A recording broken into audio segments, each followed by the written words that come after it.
والذین کذبوا بآیاتنا یمسهم العذاب بما كانوا یفسقون۔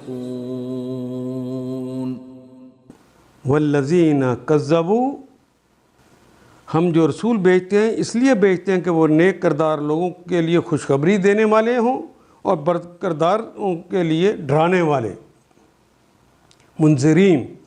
پھر جو لوگ ان کی بات مان لیں وہ اپنے طرز عمل کی اصلاح کر لیں، یعنی ان پر ایمان لے آئیں اور اپنے طرز عمل کی اصلاح کر لیں، ان کے لیے کوئی خوف اور رنج کا کوئی موقع نہیں ہے۔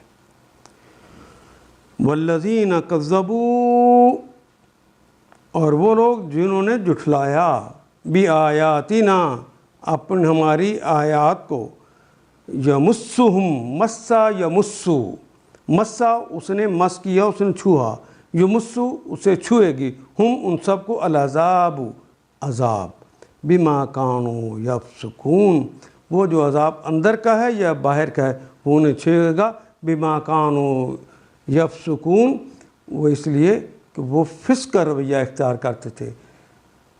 ویسے اعلان یہ تھا کہ ہم اللہ کو مانتے ہیں، لا الہ الا اللہ کا اقرار کرتے تھے، لیکن عملاً اللہ کی باتوں کا بما ذکروا، جو انہیں ذکر کیا گیا تھا، جو یاد کرائی گئی تھی، ان کو وہ بھلاتے تھے اور اس پر عمل نہیں کرتے، تو وہ فاسق تھے، تو انہیں اندر کا بھی اور باہر کا بھی عذاب ملے گا۔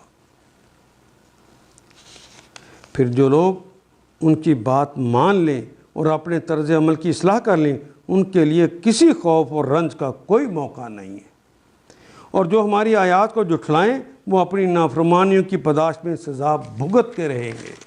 ان آیات کو ایک دفعہ پھر تلاوت خود کیجیے، عربی و مبین پڑھتے ہوئے دیکھیے، کیا بات پوری اندر اتر رہی ہے؟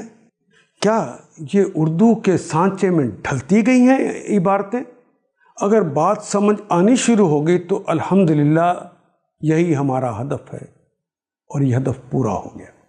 اللہ میرا اور آپ کا حامی و ناصر۔ الف لام